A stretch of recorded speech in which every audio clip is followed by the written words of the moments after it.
In the Russian Z segment of Telegram, alarming confessions are becoming increasingly loud. Putin no longer controls the Russian army, and the commanders of the Russian armed forces are sabotaging any attempts to conclude a truce. The reason is simple. Peace means the end of the war, and therefore the end of the gold mine on which the commanders profit. The journalist and blogger Denis Kazansky drew attention to the messages from Russian Z war correspondents. One of the Z channels of Shadows of Rus openly writes, "For many officers, war is a business scheme for squeezing out soldiers' payments, going hand in hand with looting, selling humanitarian aid, extortion, and extortion from their own subordinates. SVO has become a source of enrichment, where money flows like a river. A truce threatens to shallow this flow and poses a danger, because in peacetime, one will have to answer for what has been done. And the system, as the channel notes, has to eat someone." This is especially vividly confirmed by the recent story of the detention of the battalion commander and company commander of the 55th Motorized Rifle Brigade. As it turned out, they had built a criminal scheme for extortion from soldiers on the spot, and the scheme involved former prisoners who had now become administrators, straight from prison to command. Thus, Russian propagandists themselves admit peace is harmful for the Puziks, the bandit commanders. They do not want to stop military actions, because then the income will disappear, and in its place criminal liability may come, and most importantly, no one controls them. Commander Goodwin's story shows that Putin has neither the leverage nor the desire to change anything. And this is especially ironic against the backdrop of Putin's own recent statements that the Ukrainian army allegedly does not obey Zelensky, when in fact it is the Russian units that have stopped obeying Putin. The army has turned into a farce, with looters, racketeering, criminal schemes and outright sabotage of the government. Since the beginning of Russia's military attacks on Ukraine on February the 24th, there have been reports of low troop morale among Russian forces. The morale and psychological conditions of the said personnel is low and tends to deteriorate. Russian forces are under immense strain, with reports indicating that they have lost over 5,000 tanks and armoured vehicles in the past year alone. The Kremlin is struggling to replace these losses, forcing its troops to rely more on infantry-led assaults. Despite these challenges, Moscow continues to push forward, hoping to outlast Ukraine and its Western allies. The question now is whether the West will step up or hesitate at a crucial moment.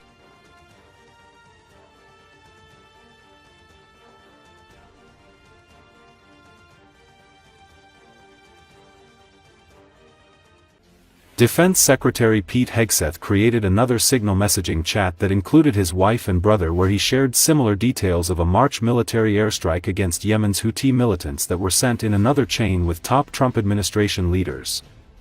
The New York Times on Sunday reported the second chat, and a person familiar with the contents and those who received the messages confirmed it to the Associated Press. According to Associated Press on Monday, at the White House Easter egg roll, Secretary Hegseth responded, placing blame on the media. "See, this is what the media does. They take anonymous sources from disgruntled former employees, and then they try to slash and burn people and ruin their reputations.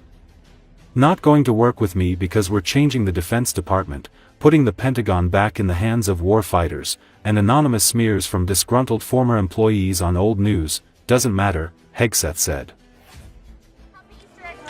We're happy to be here at the Easter egg roll, I'll tell you that. Be with the family, beautiful day.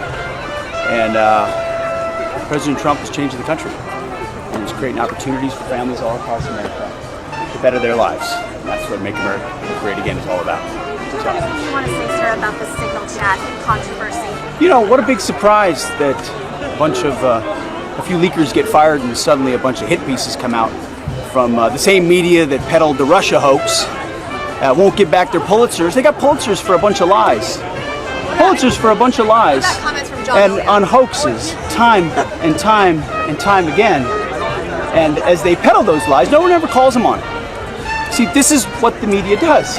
They take anonymous sources from disgruntled former employees, and then they try to slash and burn people.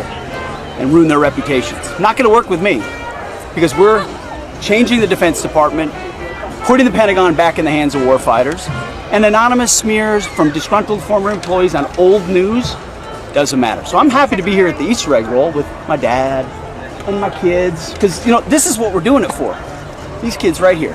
This is why we're fighting the fake news media. This is why we're fighting slash and burn Democrats. This is why we're fighting hoaxsters.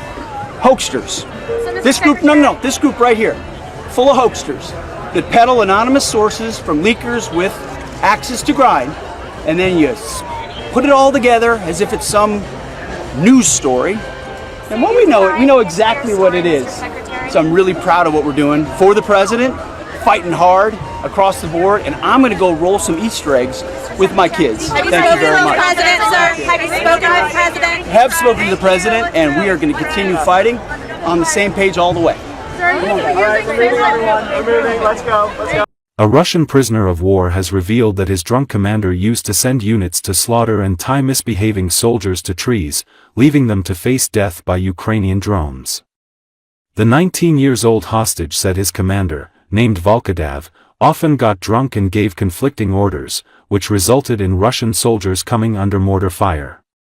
Every evening when he gets on the radio to report something, he is drunk, which often leads to changes in orders, combat tasks, the Russian soldier said.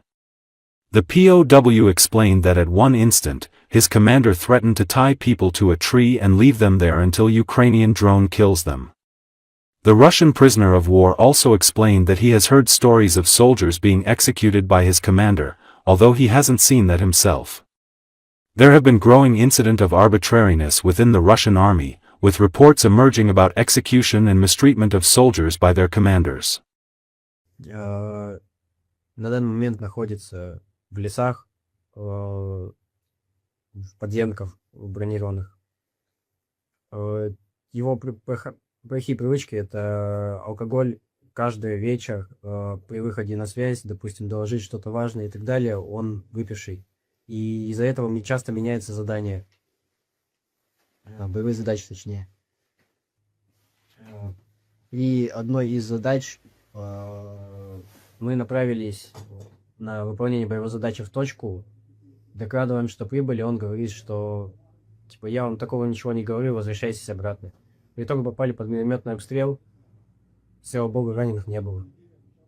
Волкодав угрожал тем, что привяжет к дереву и оставит там, то есть пока дрона не разберут. Волкодав такие действия совершал, привязывал к дереву. Касаемо обнуления не было. Ну, как минимум, я не слышал о таком. Thanks for watching, and please remember to like, subscribe and share this video to stay updated with the latest breaking news from DesBuzz24.